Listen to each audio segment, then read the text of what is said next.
and welcome to the Huddle Breakdown. Do you know, Alan, I nearly said the name of a competitor there, and I don't know where it came from because I've not said that name in a long, long time, and I nearly just said it. But I can say, this isn't the BBC, I can say a Celtic State of Mind. I nearly said hello and welcome to a Celtic State of Mind. We're not like some other pods that are a bit nasty to their peers. We embrace all content in the Celtic Timverse or whatever it's called. So no problem there. The TCU, the Tim Cinematic Universe. What a place that would be. I'm trying to think who Thanos would be, but I'll leave that discussion for another day. James, how are you? Oh, I'm hanging in there. Yep, ready to dive into the football. Good stuff. Did you have a good Thanksgiving over your way?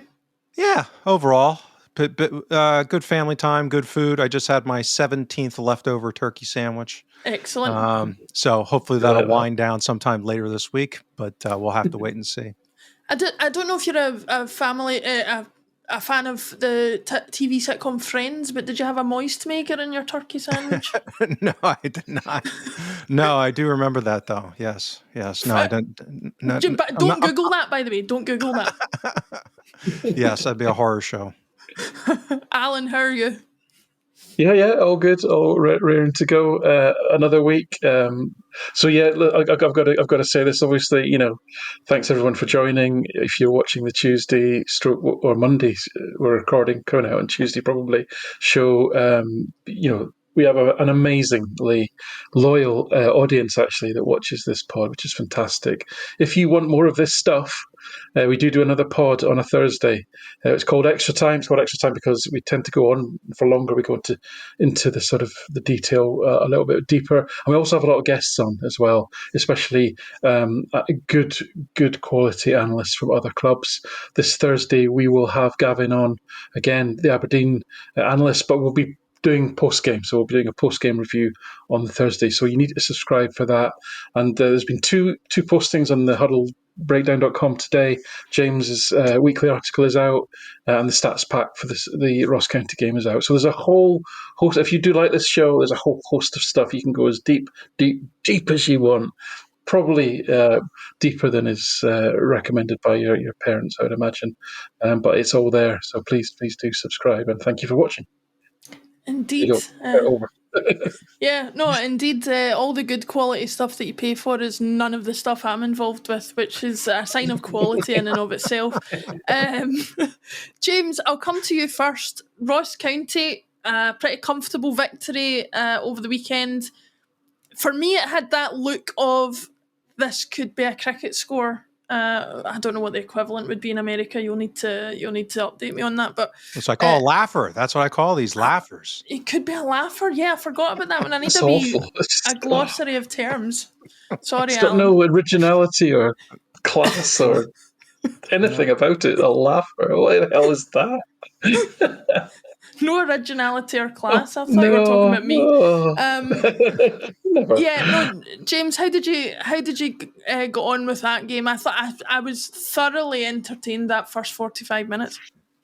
Yeah, these are always the fun ones. When a team like Ross County come in and kind of do the exact opposite, I'll call the Costanza.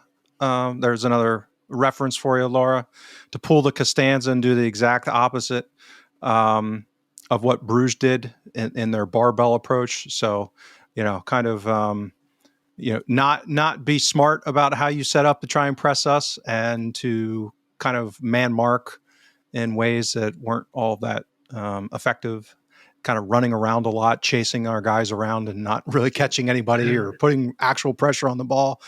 So to exert tons of energy and to not really get anything out of it and then tire yourself out. I mean, it's not usually a great game plan. And when teams of that level try that kind of thing, vast majority of the time we're going to destroy them. The question is, how's our finishing? And our finishing was great in the first half. So that's when you get a laugher, Laura. It was very enjoyable. Probably the only thing that kept it from a cricket score, and I don't know anything about cricket, even though I had a South African dude explain it to me twice, guy I used to work with years ago. May have been because I was heavily intoxicated both times, but never really sank in with me. But yeah, the only thing probably that saved it from getting to be a cricket score was that their keeper got injured, and he's terrible. And the guy who came in to replace him was actually pretty good in the second half. Yeah. So that might have been the big factor, because we actually played. We got a little lethargic towards the end, but we were still creating a lot of chances in the second half. It's just their keeper was doing, and the finishing was actually pretty decent too. Maybe not quite to the level of the first half, but we weren't ballooning shots generally. It was just their keeper did a pretty good job. So yeah, one of those in the long 38 game campaign. You chalk it up home to Ross County, and it delivered as expected. Yeah, I have to admit, when the goalkeeper started signalling to the bench that he wanted to come off, I did wonder how genuine the injury was, or if he had just had enough for the day. I do suspect we might have got a few more goals if he'd stayed on, particularly because that substitute goal he came on. There was one particular save in the second half against Ida where the ball came over Ida's shoulder and he cracked a volley in, and the guy matched it with the save. So might have been a different scoreline in the second half, but we'll go into that in a bit. Alan, what were your thoughts on it? Another point that I was going to say to James was I was just very impressed that we could rotate quite as much as we could and didn't really seem to drop off in quality too much. I actually said to my dad when I was watching the game, that's a big difference between this current version of the squad and Ange's squad. I think Ange's first 11's probably better, but the drop-off in quality for Ange when he tried to rotate was probably greater than what Brendan's is, and the fact that we can, weather a storm in the Champions League and then come in against Ross County, field some different players and still win comfortably is an encouraging sign. Absolutely spot on. So, this was the one I had that with 2 games, the Hibs game at home, but that maybe is not looking quite as rosy as it did a week or so ago. Where these were the games that throughout December you had an opportunity to rotate the squad. So this was an absolutely dream afternoon for Brendan Rodgers. He got to make 6 changes. He gave valuable time to players who haven't had a lot of 90 minutes in their legs, and they pretty much all played really well as well. Even Valle, who had a tricky start, I think it's fair to say. He never gave up. He got on the ball a lot. He was busy. He got involved. He did lots of good stuff as well. So all of them that came on were good. He got to take McGregor off. I don't know why McGregor was starting. In fact, it was a waste of time Callum McGregor starting, because all that happened was he was man-marked by Jordan White. What a great plan that was. Let's sacrifice the one chance we have of getting up the pitch by man-marking McGregor, who didn't really get on the ball hardly at all. I know he scored a great goal, but he had a packing score of 5, did McGregor, at the time. So literally did virtually nothing other than score that amazing goal and then went off. Why we played him, I have no idea. Why Ross County decided to use their one hope of getting up the park to man-mark him and therefore negating him completely from the game, I don't know either. That answer to that one either. So that was a bit weird. But apart from that, and then you got to take people off. Alistair Johnson came off. Maeda came off, etc. So, players that have got a lot of minutes in their legs were taken off. The one that surprised me was Carter Vickers. Carter Vickers played another 90 minutes, but actually, to be fair, he looked really strong and he looked good, and he was happy galloping forward in the second half. He was bringing the ball out. He was trying a lot more passing that was a bit more extravagant or a bit more forward-looking than he has done when he seems to be nursing an injury. So maybe he's in better shape. But I was very surprised he played his third 90 minutes in a row. But that was the only slight question mark in my mind. Otherwise, it was a perfect afternoon for Rodgers in the sense of achieving the goal of getting 3 points, entertaining the crowd, giving lots of people time. They all played well. I was expecting 6 changes. We're expecting like the Dundee 2-0 game. It's a bit of a drag, and we kind of get there in the end. There's no real jeopardy, but it's kind of okay. Another thing that pleased me, and would have pleased definitely around Brendan Rodgers, is 6 changes. You only give up 2 shots at goal and virtually give up nothing defensively. That's very pleasing as well. So the team doesn't look like it's squad looks like it's a good way. And I agree with what you say. But both Ange and Brendan in their first seasons got to a place where they'd sifted through the squad and got to 17 players. that they could trust. And those 17 were pretty much flogged to death in their first seasons. I think Brendan is now in a place where he's probably got more like maybe 20 that he can just about trust. Still got a way to go. My spreadsheet for the season that's got all the potential players in it, still got loads and loads of tabs that have never been used, of players that are out on loan, players that played one or two matches and then left, and players that haven't played yet. So there's still a lot to do, but I think it's generally in a good place. That's good to hear. One of the guys who impressed everybody, James, yesterday for the, I think, 70 or 80 minutes that he played was Luke McCowan. Your man who asked Brendan his nervous question in the press conference would have been very excited because he had a sofa score of 10, I think, which excited all the nerds. But I mean, he was fantastic. He was so dynamic and he was always looking to go forward and create things.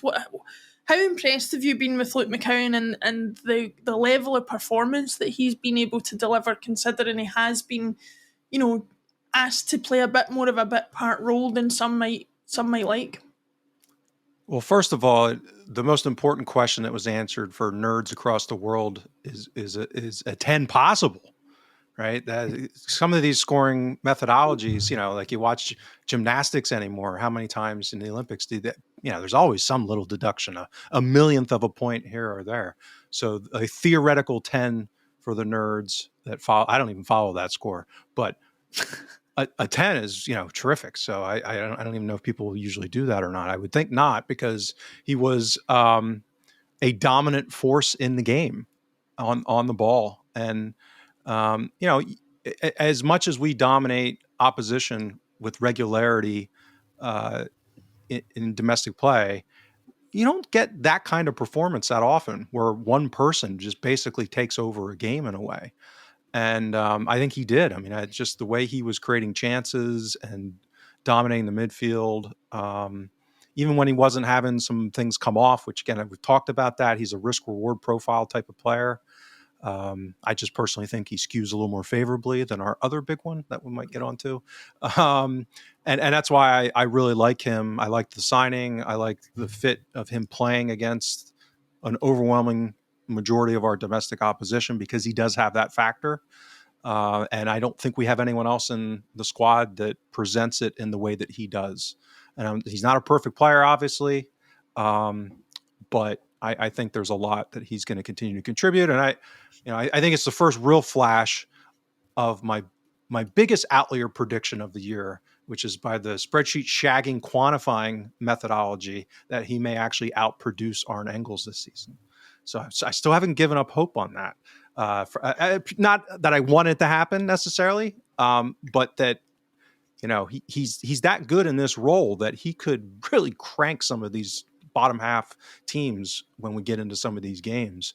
So when you're talking about counting stats, assists and XA and XG and goals and that kind of thing, he could pile some up if he's given a chance to perform on our side in some of these kind of lopsided games. I do agree to an extent that, or I do agree that McCowan potentially could come out on top on a lot of measurements over Engels. But I mean, there's a whole other conversation we could have about. I have a personal belief that Engels and McGregor are slightly stepping on each other's toes a bit in terms of the roles that they fulfil, and potentially playing the two of them together is maybe not as viable an option as some might have thought, but I'll probably get shot down for saying that. Alan, we've obviously talked about Luke McCowan, then the goal and assist from who else? Liam Scales, obviously. Both of those players have come in after being out for the Champions League game, and the attitude of some people would be they played so well that they should be automatic starters. My opinion on it was, isn't it fantastic that we have all these options and these two guys can come in and play as well as they can? And I think, like you said, that having 17, 18 reliable players, having a squad to see us through a season is a much more contemporary way of thinking about football than this first 11 idea that some people still hold on to, I think. Yeah, I mean, I think those two were definitely even a step above. I don't think any of the ones that came in, maybe Yang. I mean, again, it was nice running with the ball, and then nothing happened. It was good at the end of it, unfortunately. But no, those two were exceptional. And what does that look like? It actually comes out in the numbers really well. So if we go back to McCowan, I mean, 7 chances created. Now he got 3, I would say, cheap assists, right? A cross from a corner. 2 passes for long range shots. I mean, you add those 3 up, it comes to less than half a goal, and you get 3 assists for it. So this is why some people have a problem with assists, but I just take the view that over the long term it kind of nets itself out, really. But anyway, he created 7 chances. He also created 5, which is 4 more than anyone else. He created 5 secondary assisting passes. That was the pass before the person sets up the chance, which is 2 more than anyone else. His pass packing score of 70 was off only 7 pack passes, which means he had an average packing score of 10 for per pack pass, which is a really high score. Basically, he took out 8 defenders in the game, which is why that score is so high, which is 3 more than anyone else. What else did he do? He also had a few shots as well. He had the highest packing score overall in the game. He didn't have a packing turnover. Hello, Mr. Hatate. So that was good. And he had the second highest attacking threat score. He had the highest expected scoring contribution. Had the highest scoring contribution as well. So that was just a stellar performance, and it came out in the data. We have the metrics to show this. Same with Scales. Scales had the highest defensive action success rate, 93%. He won 13 challenges, interceptions, only lost 1. He won the ball 3 times in his own defensive half. He won back possession 9 times, not giving up once. 145 completed passes, 97% accuracy. Obviously, goal and an assist. So yeah, Scales was mightily impressive as well to come in.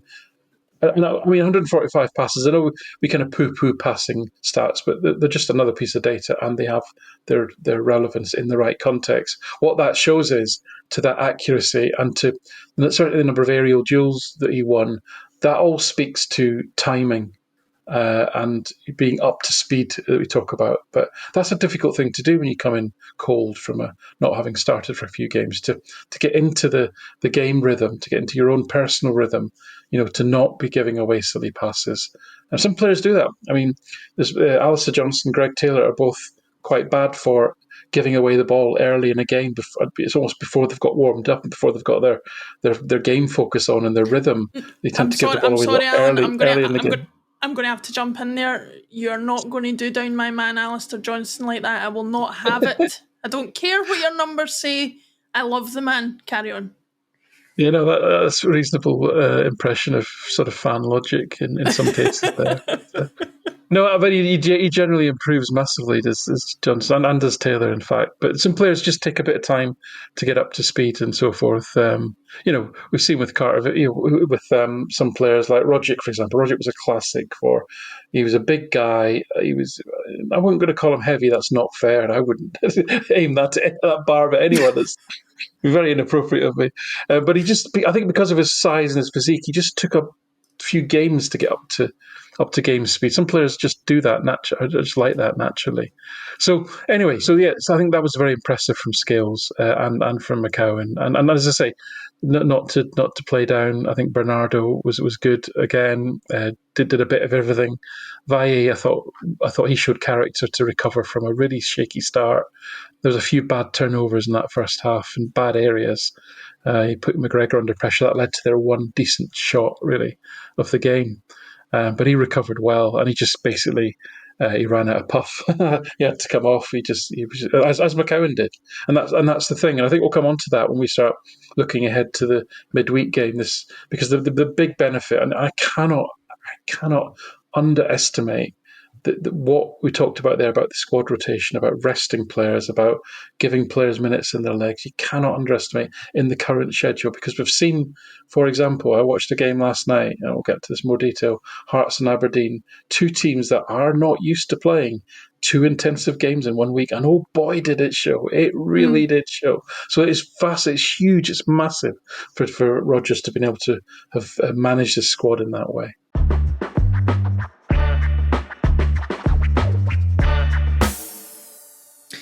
Yeah, the last time Aberdeen had 2 intensive games in a week, one of them was against us and the other was against Rangers. 3 in a week, I think it might have been actually, and they certainly suffered. But we'll get on to Aberdeen a little bit later. James, I just want to close out the conversation of the Ross County game by looking a little bit at the second half. It was frustrating compared to the first half, but that's the nature of football. Sometimes I suppose that you go as far in front as that, and it's a natural process to take your foot off the pedal. I don't want to set you up here, but one of the frustrating points of it for me was a certain Mr. Hatate who Alan mentioned. The guy frustrates the life out of me for a couple of reasons. One, I think on his day, he's maybe the most gifted footballer we have at the club. And I think without his risk taking, he wouldn't be the player that he is. But on a day like the one at the weekend that he had, that risk taking just looked careless at times, I thought. Was it just a bad day at the office for him, or is this a sort of sign of something that's becoming a bit more consistent in his game, do you think? No, I don't think much has changed, to be honest. I think it's just an issue of the sliding of the dial of people that notice versus people that don't. You've opened my eyes. Well, again, it's not something I'm happy about. I wish he were more consistent and didn't have some of those spasmodic turnovers. I see some of that gene in my historical analysis in Valle, unfortunately. And I think he displayed some of that. He's a quick. My favorite word for these kind of guys are quixotic. Because if you think about Valle coming from Barcelona, actually having some decent, level of performance in Segunda, and pedigree. You watch him. One of these eye test guys. You're like, hey, he's reasonably fast. He's 1-footed, but he looks pretty skilled on the ball. And then in certain contexts, he just has this way of making moronic passes, and that's been evident in his data set over multiple seasons. And, I can't explain it, but that Hatate has that same kind of gene, so to speak. He just, on occasion, just doesn't read the game right, or, has a blind spot on movement of opposition players, that kind of thing. But yeah, it's, to me, it gets to be that once the switch flips, then it becomes one issue, the issue of confirmation bias. Once you've seen the light, so to speak, then you can't stop seeing it. It's like, oh God, every time he does it, then it hurts even more than if you hadn't seen it before. So, I will say, generally, I think the second half was fine. It comes back to, I don't think until the last, 15, 20 minutes, when understandably, I think the foot got taken off a little bit, and there was more passing kind of around the back, and Ross County understandably couldn't be arsed the rest of the game.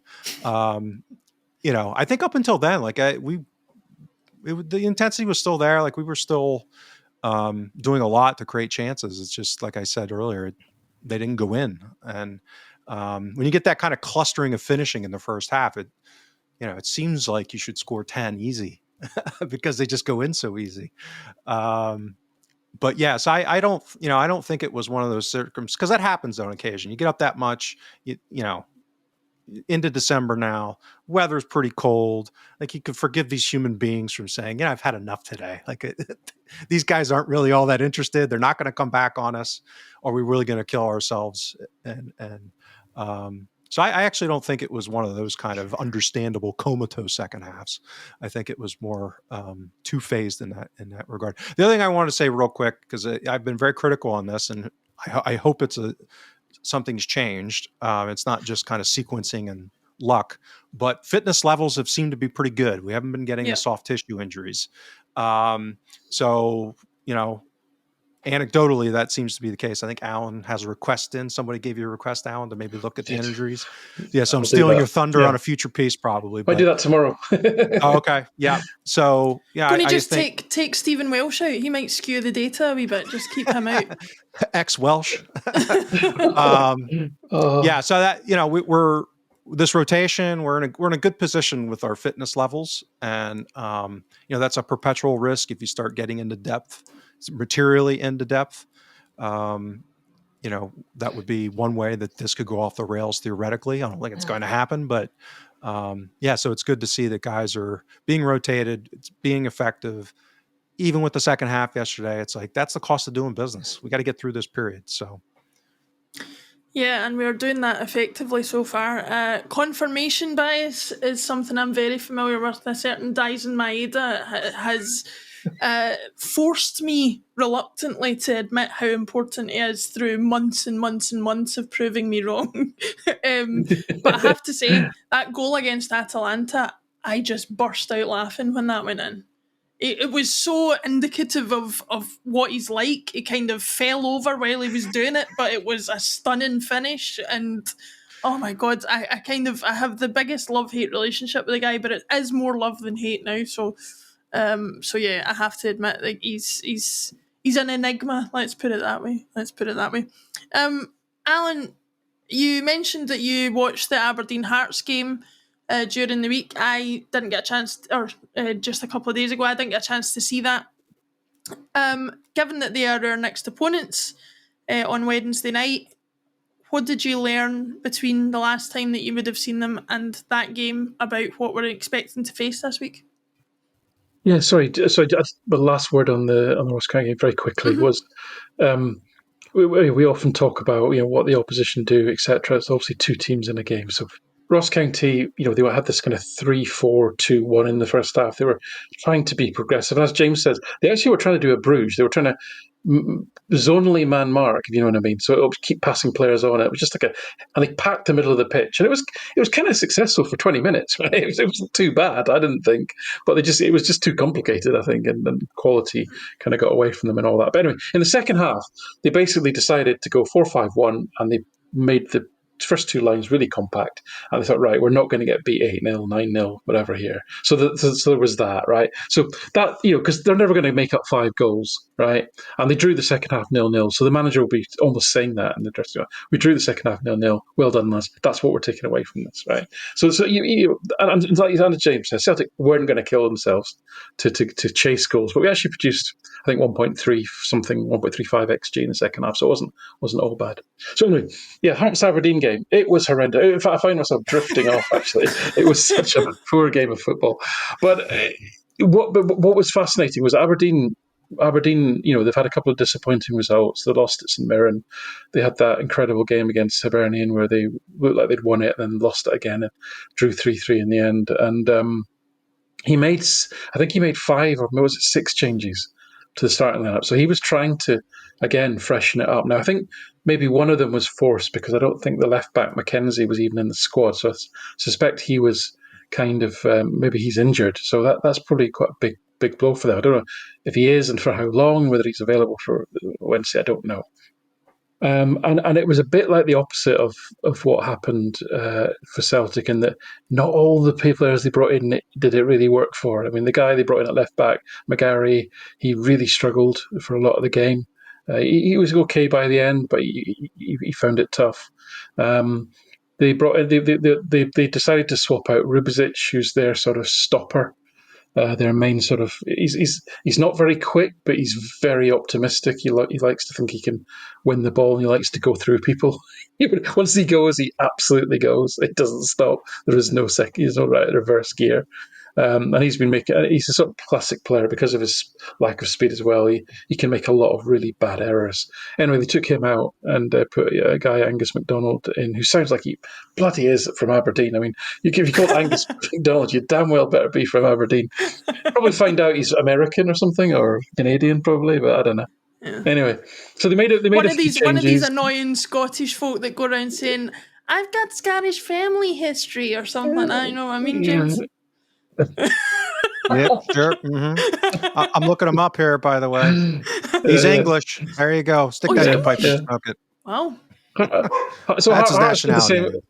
Hearts did the same as they did against us. They went, pedal to the metal for as long as they could to try and, look like they're trying really hard, and flying into tackles and pressing and trying to force something to happen. But funnily enough, They're rather inept strikers. Still couldn't put the ball in the net, so they couldn't get the goal. But the thing was with Aberdeen though, because you've got McGrath, you've got Clarkson, especially, and the lad Nilsson in midfield, he's hilarious to watch. He's like a cross between Vinnie Jones and David Batty, but Swedish and really slow. So he looks kind of really sensible and like a bit like a headmaster. But then he's always chipping away at people. He's always arriving 2 minutes too late into tackles. He's just. But he's got a nice pass on him, right? I do like his passing; it's quite good. So when you got those guys on the pitch, right, and they played Shaden Morris from the start, and he's really fun. He is absolutely dynamic. I mean, he just runs past people. He's obviously in an absolutely amazing vein of form. So when he got the ball, they were looking dangerous. And then there was little outbursts of quality, is what I'm saying, from Aberdeen that Hearts just couldn't match. They didn't have the players really to match, because Aberdeen could get the connections between. Just had 3 or 4 players that were good technical players that could, once they combined, they could actually create something. So they were dangerous in moments, but it was a mess of a game, and both sides. It was hilarious at the end. They just almost couldn't. They just couldn't raise their legs to kick, though. They were so out on their feet, both teams. And the other thing that happened to Aberdeen was they lost their goalkeeper to injury. Right, so Mitov has been absolutely crucial to them, because they've actually, depending on which data provider you look at, certainly Opta have got them with a lower expected goals for than against, right? And yet they'd won every game and drawn one, right? So, I mean, call that luck, call that positive variance, but there's many factors for it. But one of the factors was Mitov, who's probably been the best shot stopper in the league this season. And he went off injured, and they brought in Ross Doohan, once of this parish, and he looked very nervous when he came on, poor kid, right? Understandably so, right? So if Ross Doohan's playing against Celtic on Wednesday, that is a big call for them, and a real bad blow if that happens. And as I say, in general, they just didn't look like, they've come off 2 rough away games.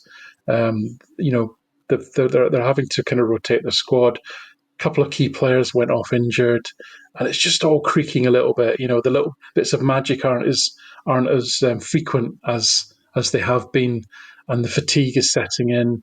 And I suspect Celtic is the last thing they need at this point in time, but I might be wrong.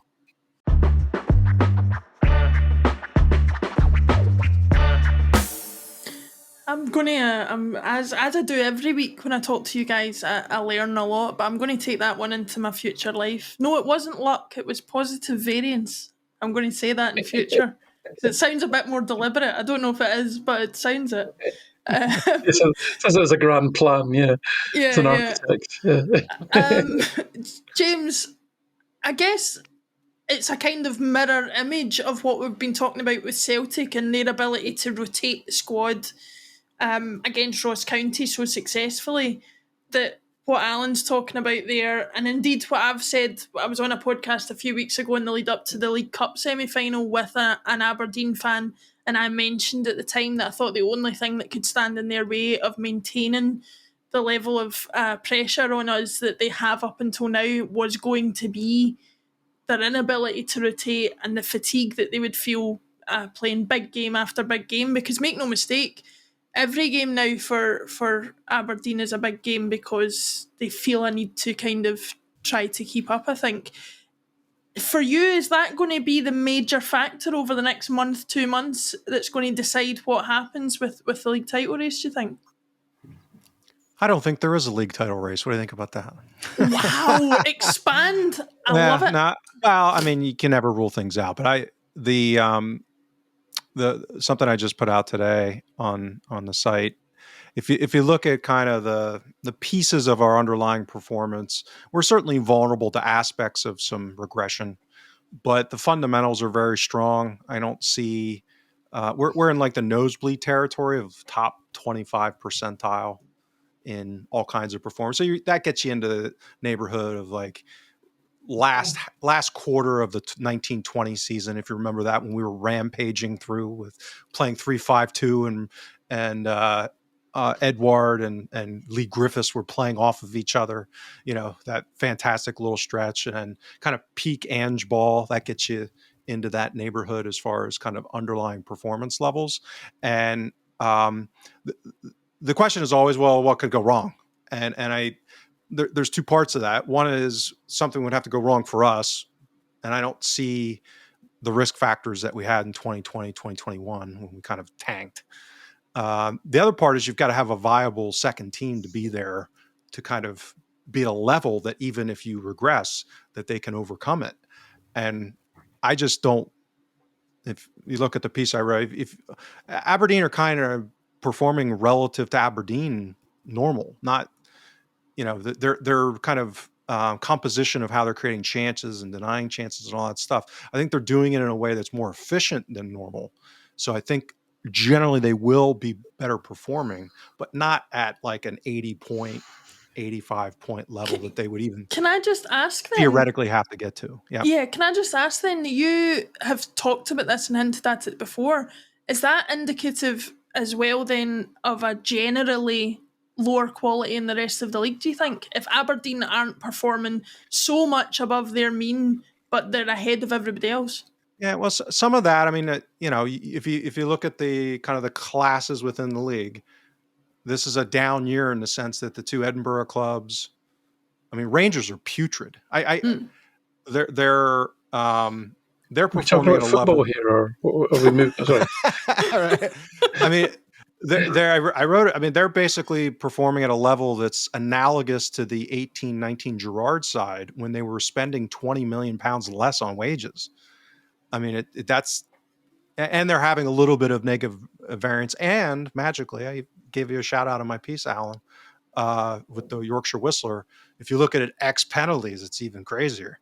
They're in 4th percentile as far as their all-in goal differential since the beginning of the 18-19 season. I did it on rolling 13-game periods. So they're amongst the worst 13-game stretches they've had in that entire period. So the likelihood now, could they get better? Like if they actually play a winger at wing, maybe that'll help. I don't know. Austerity sucks. Right. So there could be some ways that they'll get better. But again, is it going to be enough given that the likelihood of our retrenchment is not going to be major? At least that's my assessment. So I think the base case is still that Aberdeen will drop into a comfortable third. And that's because the Edinburgh clubs have their own issues bigly this season. And, some of the other ones, like Motherwell's been tremendous in set pieces, and maybe that'll keep up, but, it's going to be tough for them to maintain how they've been performing because they've been overperforming results versus underlying. And it's so reliant on set pieces. Like, I think it'd be wonderful if it did, but I'll believe it when I see it kind of thing. So, yeah, I think it's some of what you say, Laura. When you get the other big two that are performing so putridly, and we talk about that endlessly in the future as far as how that could change at Hearts, but theoretically. But yeah, for this season, it doesn't look like it's going to be material enough. But yeah, I think it's about as close to being done and dusted as is possible this time of year. Yeah, just for context for anybody listening, we are recording this on the Monday, the 2nd of December, so 2 days out from the Aberdeen game. At this point in time, we have a game in hand over Aberdeen, but we're 4 points ahead. So if we beat them and then win our game in hand, that will result in going from a 4-point gap as it is at the moment to, if my maths is correct, a 10-point gap. So that's the context with which we're talking about how far ahead we are of them and the rest of the league. Alan, I'll come to you. We've talked a lot about selection, and James, I'll get your thoughts once Alan's kind of fielded his on this. Talking about squad rotation, talking about how successful that was for us against Ross County, and acknowledging what I said earlier about not necessarily just keeping people in because they had a good game that day. What do you anticipate in terms of squad changes and selection for the game on Wednesday? Is it going to be a case of some of the star players from the weekend are playing, or will he change it up again? I would hope that McCowan's given him pause for thought. I would imagine it will be more or less the same team that started against Bruges, right? We'll go back to that team. I imagine Taylor will come back in, Trusty will come back in. Because as well as Scales has done, the thing with Trusty is his pace. He can't, and that's the thing we've always said at Scales. And that's the thing he can't improve really. He can improve positionally, he can improve with his decision making, and he has done this season for sure. But he can't. We can't suddenly, legally anyway, inject him with some extra pace. I know others have tried that in different sports and contexts, but we don't do that sort of thing at Celtic. Leave that to other clubs. Anyway, so we do. Yeah. So we can't make him. We cannot make him quicker. Unfortunately, we can make him more brilliant Scales in terms of his aura, but not his speed. So I think Trusty will come back in. The thing is genuinely, who would be your middle three, right? Obviously McGregor will play, but we could make a case for McCowan, for Hatate, for Engels, for Bernardo. You could make a case for any of the four of them, really. So that's going to be very. I can't believe you've left out Odin Thiago home, but there you go. Well, the last I heard, which was a surprise to me, Brett Rogers referenced calf problems, and as far as I know, he's the only one that's injured. Although Adam Montgomery's disappeared as well. He's another one. Him and Home. I don't know whether they've, in a caravan somewhere abandoned. I don't know where they are. Out in James McCarthy's basement or something. I don't know. Yeah, that's right. Yeah, that's getting all very dark, isn't it? But yeah. So yeah, the midfield. I mean, if you started with McCowan and Bernardo, would we think that is inappropriate? Would we think that's a surprise? Now I think Rodgers has got that sort of thing whereby he was going to bloody well play Engels, right? He's a record signing. He's my man, and I think he'll play Engels whatever happens, right? But if it was McCowan, I think we'd be quite happy with that if he played alongside him. And then I think it'll be Maeda and Kyogo will come back in. Yeah, I thought I loved Ida's goal. I mean, I just love a shot that's got terrifying violence behind it, and that was such a good hit that he got, and I was pleased for him because the skill that he showed to get away from the defender as well was brilliant. So very pleased for him. He's actually got 8 goals this season, Ida, by the way, which is more than Kyogo. But as I say, Kyogo starts every game and plays all the hard minutes, etc. So Kyogo will come back in. Kuhn will obviously come back in. But the midfield, I don't know. I'm going to go. If it was me, I'd go McCowan and Engels. There you go.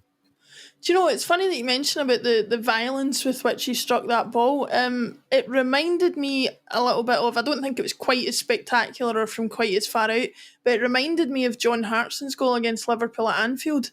That of just whacking it from that far out and and wheeling off towards the crowd. I tell you, if you want a player who can absolutely whack a ball, I watched Arsenal versus Sporting the other night, and Victor Gyökeres was just Ryan Christie on steroids. It was unbelievable. Like, it was, I couldn't believe it. I'd never seen anything like it since Jorg Albertz, but who knows how he got the power behind his shots. Let's not go into that.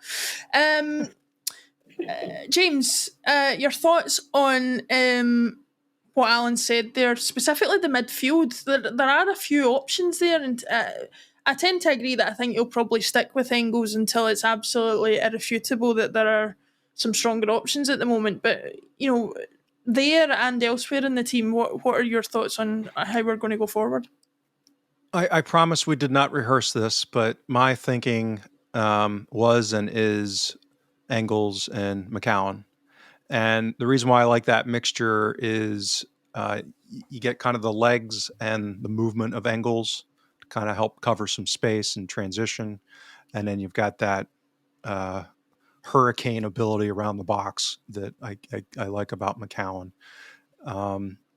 So that would be my preference. It's not a, I'm not going to be upset with any select. Like, I don't think there's like a clear and obvious way to go at this point, which is part of, my criticism at the European level anyway. But as far as domestically, all of the things that I think are going on in Aberdeen and them having to manage and deal with, it's going to be interesting how they set up. If they do the kind of classic, we're at home, we have to have a go. Like they more so did when we just dropped them 6-0, then we could be in for another fun night. And so there, I'm not all that bothered with what the selection is. If he bunkers and goes, 4-5-1 or 5-4-1 and tries to counter, then I get a little more, then I would say, well, yeah, Engels and McCowan make more sense. As far as the rest, I think the rest of the team picks itself. I guess you could make an argument one way or the other at left back. Honestly, I'm not that bothered between the two of them at this point. I think they have some marginal differences in strengths and weaknesses. Either way, I think, I guess if they're going to play Morris, I'd probably rather have Valle just because of his pace. And he's probably on the margins, skews a little bit towards defender as opposed to Taylor, who's maybe a little bit more better on the ball inverted. And then, I think Trusty goes back in with Carter Vickers. And it probably makes sense because, again, they do have some of that quality centrally and even on the wings with pace that can hurt us if they do end up playing counterattack focused, or if we end up imposing to the point where they have no choice, even if that's not their plan, which could certainly happen. But other than that, I mean, I don't think there's a huge amount of question marks. To me, it's not, the idea of playing Ito over Kyoko is still just kind of crazy. Outside of like the rotation and selective matchups again, at Kilmarnock, that kind of thing. I think there's a pretty good argument, but in this kind of game, I think it's Kyoko all day long. Yeah, I would concur with that. I think that probably sums up all our talking points for this week. Obviously, we'll find out on Wednesday just how successful we are up at Pittodrie, and hopefully we can extend our lead at the top of the table. Alan, do you want to remind everybody of what's coming up this week on Huddle Breakdown and what they can use their subscription if they choose to subscribe to access? Yeah, as I say, Thursday we'll do a review. We'll have an Aberdeen analyst on to go through the game in detail. As I say, the Thursday podcast tends to go into a little bit more depths than we do here, even. And my God, you probably think you've got enough numbers here to be getting on with. And if you do, that's fine. Thursday may not be for you. But, there'll be the usual cadence. There'll be the stat pack after the Aberdeen game come out towards the end of the week. I'll do my weekly column as well. And we've got a couple of special interviews lined up over the next couple of weeks who are not directly related to football per se, but explore some of the more nuanced aspects of the game, the psychology of the game. We'll look at the sort of science of variance. You'll love this one. We'll look at the science of variance and fortune and the role that it plays in football. So Fantastic. Some absolutely stunning expert guests that we'll have on over the run up to Christmas. And obviously, if you want to give the gift of spreadsheet shacking to any of your friends and family, then you can actually gift a subscription to somebody if you so wish. But I think that's enough said about that. Last thing for me on the Aberdeen game is one thing. The one sort of nagging thing in my mind is that when you've beaten a team badly, like 6-0, 7-0, the one thing that happens is they are hell bent on making sure when they play you next time that doesn't happen again. Even Dundee, remember we beat Dundee 7-1, and then the next time we went to Dens Park, it was a right battle. They were determined, even if they weren't that interested in scoring a goal, they were not going to get beat, and they were not going to get beat heavily. So there might be a little bit of that, but everything I've seen of Tallinn suggests he's a bit of an optimist. And he believes in his players, and he's going to have a bit of a go, to James's point, which I think probably suits Celtic. Interesting. I hope it's not too much of a battle, but we will just need to wait and find out, I suppose. James, Alan, as always, it has been an absolute pleasure. Thank you, everybody, for listening. Don't forget to subscribe if you like, or you can just catch up with the content here. But we love having you on board. And like we keep saying, if there's anything you want us to talk about on the show, if there's any guests you want us to have on the show, then get in touch. James, Alan, it's been a pleasure, and we'll catch you all next week.